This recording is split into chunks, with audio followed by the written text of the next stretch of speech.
Today on the Auburn Torch, it's Tuesday, March 17th. Auburn women's golf is playing in their match play final. Auburn gymnastics will take a look at their postseason kind of possibilities, where those rankings are right now. And we are awaiting, we don't have yet, but we're awaiting the new women's tennis rankings from the ITA. Let's take a look at all that stuff.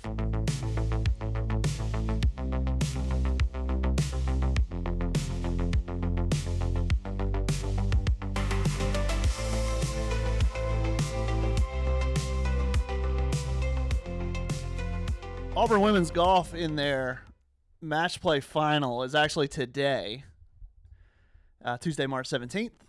They're about to tee off here later on this morning. If you listened yesterday, I had it wrong. It was chaotic. They played on Sunday. They played the first two rounds on Sunday, round 1 and round 2, 36 holes on Sunday, and then they just took a break on Monday. I assumed they would be playing on Monday, but they're playing the final here today on Tuesday. And so that's something to follow today, Tuesday, March 17th on the Auburn Torch. They are teeing off. Auburn is going head-to-head with Duke in this tournament finals. It's the Old Barnwell match play in South Carolina. They're teeing off at right about just before 10 a.m. Central Time, 11 a.m. local time, Eastern Time for them. It was chaotic for me. Let's take a breath today. A little more of a normal. If you listened last time, yesterday's episode, I recorded on Sunday night because baby had a fever. Thank goodness I did, because not only do we have to go to the doctor early, but he was up all night. He's fine. He's totally fine. His fever's been gone for like 36 hours now. He's back to normal, but we barely slept too. That might be the move moving forward. I was going to say that might be the format next fall or something. I mean, once baby gets a little more like mobile, I might have to record it like last thing at night and when he's sleeping, and publish it like bright, like 6 a.m., like bright and early. Like right now, I'm trying to do it like first thing in the morning, like first thing-ish in the morning, and it usually takes me a little bit longer. I try to get it out by drive time by like on the way to 9 o'clock, but I never do. But I feel like I have more updates in the morning, but I guess not really. I mean, I could do it late at night anyway. I just like the idea of a morning episode, but we'll make it work however it works. Today, too, softball is at South Alabama. It's a double South Alabama day. We've had a few of those lately. Not South Alabama, but everybody. But yeah, men's basketball in the NIT tonight in Neville Arena. Baseball's at home. Golf is on the road. That's your schedule for today. So that'll be what you can follow. Follow women's golf all day. Baseball and softball in the early evening. And then late night with the Jaguars in Neville Arena. I was glad, not to dwell on it too long, but I think it's commendable for Auburn to play in the NIT. I mean, don't just, you're part of this college basketball ecosystem, right? Like there's the comparison to Notre Dame opting to opt out of a bowl game, which is so pitiful. But like, it's also a lot easier to play a basketball game than a football game. Like, it's a lot, especially at home. Like, it's just a lot easier. But it's just commendable to, this is an opportunity for that South Alabama program to build. And at one point in the time, way back in the 1950s or whatever, you were in that position where you needed that opportunity to build. So just because you won, like just because you're SEC, just because you won, just because you're ahead of the race, right? Doesn't mean you quit running, right? Like, just because you're ahead, let the other people, be part of the basketball community, be part of the ecosystem. Don't just be like, oh, this isn't good enough for me and quit. So, and I mean, I think they kind of painted themselves in the corner because they spent a whole week, especially on social media, being like, we're ready to play, we're ready to go. And then what are you supposed to be like? Well, we're actually not ready to play. Anyway, it's enough about that. Subscribe to the Auburn Observer for that. This is the place for Auburn Olympic sports. Uh, I'll keep refreshing this page with the new ITA tennis rankings. They are supposed to come out today. It's usually in the morning. It's not really an exact time that I'm aware of. So we will see. I will let you know when that comes out, because we will see if Auburn women's tennis is going to move up to number one. Georgia lost to Texas for their second loss in SEC play on Saturday. There should be some movement. Obviously, if this were something predictable like a college football poll, we would know. We'd be like, okay, either Auburn's won or Ohio State's won. Georgia's falling because they lost. But with this algorithm, we don't know, man. And I'm curious about where it'll put Auburn, because, this algorithm hated Auburn for so long, dragged them all the way down to 13 a couple weeks ago. So I don't know if that'll be the difference between, 1 and 2 or 2 and 3 for them today. So I'm very curious. And as far as men's golf and women's golf, those rankings will be updated tomorrow on Wednesday. Those are tomorrow. So we'll probably look at more rankings. Why don't we look at gymnastics while we're at it, because I talked about this. Auburn would like to go to the regional at LSU, would be my thought. Just because so here's the thing. Let me see if I can find Jenna from College Gym News. I know she had So the thing about the gymnastics postseason, okay, is that it is hosted. That's not a good one to look at. The host sites are set in advance, right? And I thought she tweeted this.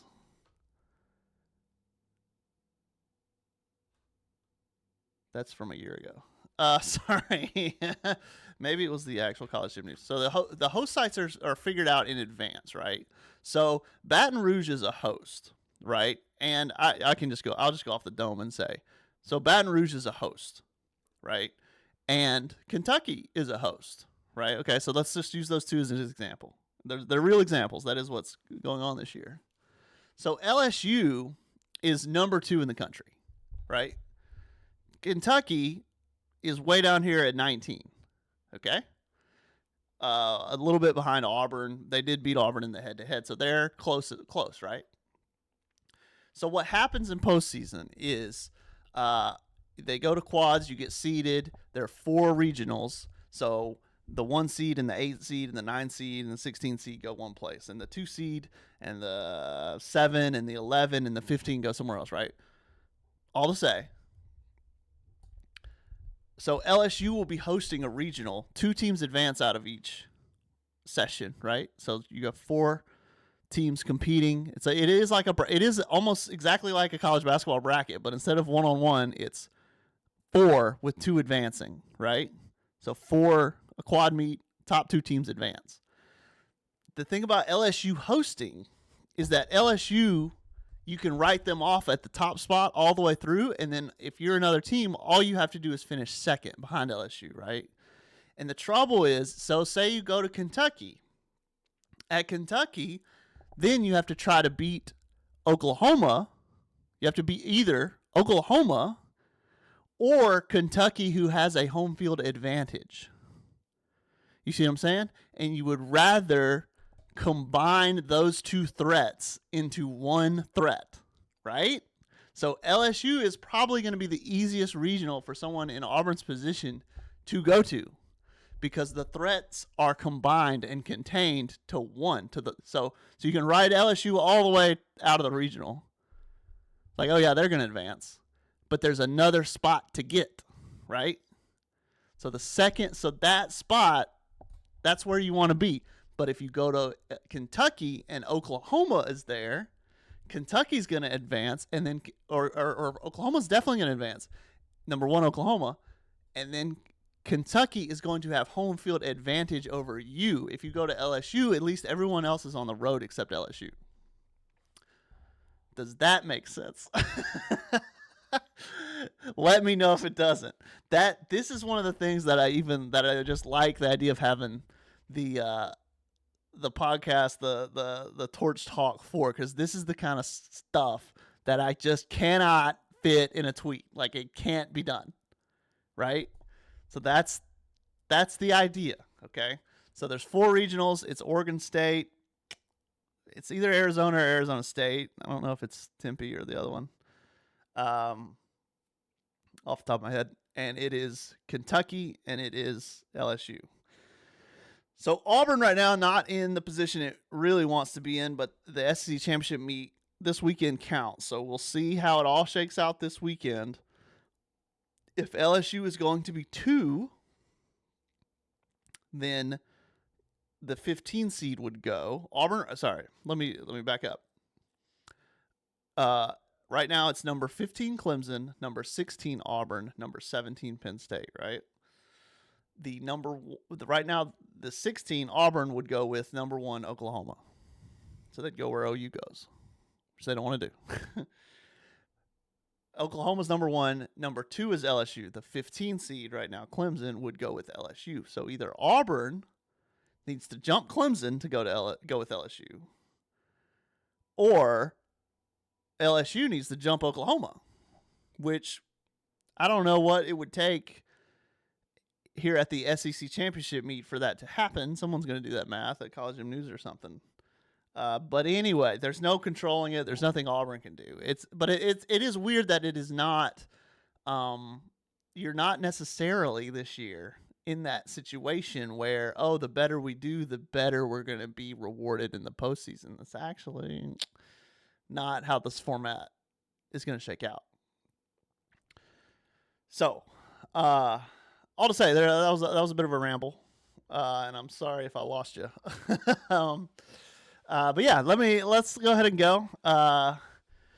Try to just take it slower today. I will see what's when those rankings, college tennis rankings, come out, I will let you know. We will put that on blast, particularly if Auburn is at number 1. Old Barnwell's at 10 a.m. You would love to see Auburn women's golf. If you're an Auburn women's golf fan, love to see them win a match play tournament. Not all the best teams are here, but this is the format in which the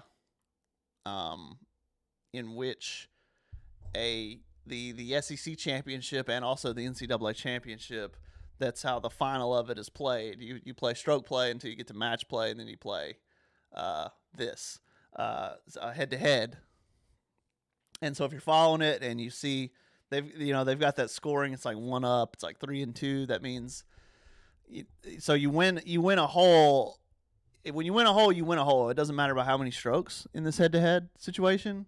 So if you see a score that says 3 and 2, that means they were up by 3 with only 2 holes left. That means they clinched it, right? If it's 1 up, they were leading by only 1 after, and that was it at the end. So if you see, 5 and 4, that means there was 4 holes left, but only 4 possible, points for the losing person to win, but they were down by 5, so it's over. Anyway, if you ever got a question about any of these if anybody's got a question about about this weird format, or the tennis format or the gymnastics format, let me know and I can explain it. And if I can't explain it, I'll ask around and then I'll explain it. Right? So anyway, all to say, Auburn and Duke, we could look at their rankings. Let's see where Duke is in the women's rankings. Is this not the women? Yeah, okay. Auburn is number 5. Duke is number 11. So it is a top 11 showdown. Read it while we're here. Number 1, Stanford. Number 2, USC. Number 3, Texas A&M. Number 4, Florida. Number 5, Auburn. And then Duke is down at number 11. So Wake Forest was also in this tournament. They're number 8. I think Arkansas is in the tournament. They were 9. So a lot of good teams here. Not necessarily the top 5, the whole top 5. But yeah, so it's a chance to get familiar with the format as well, and get warmed up. They're all familiar with the format. Get warmed back up on the format of the head-to-head match play. So we'll see how Auburn does. That'll be something to follow all morning, and then of course we will be monitoring these tennis rankings and see when they come out. So stick with us. We'll be hanging out today at auburntorch.com. visit the site, check it out. And until next time, take care.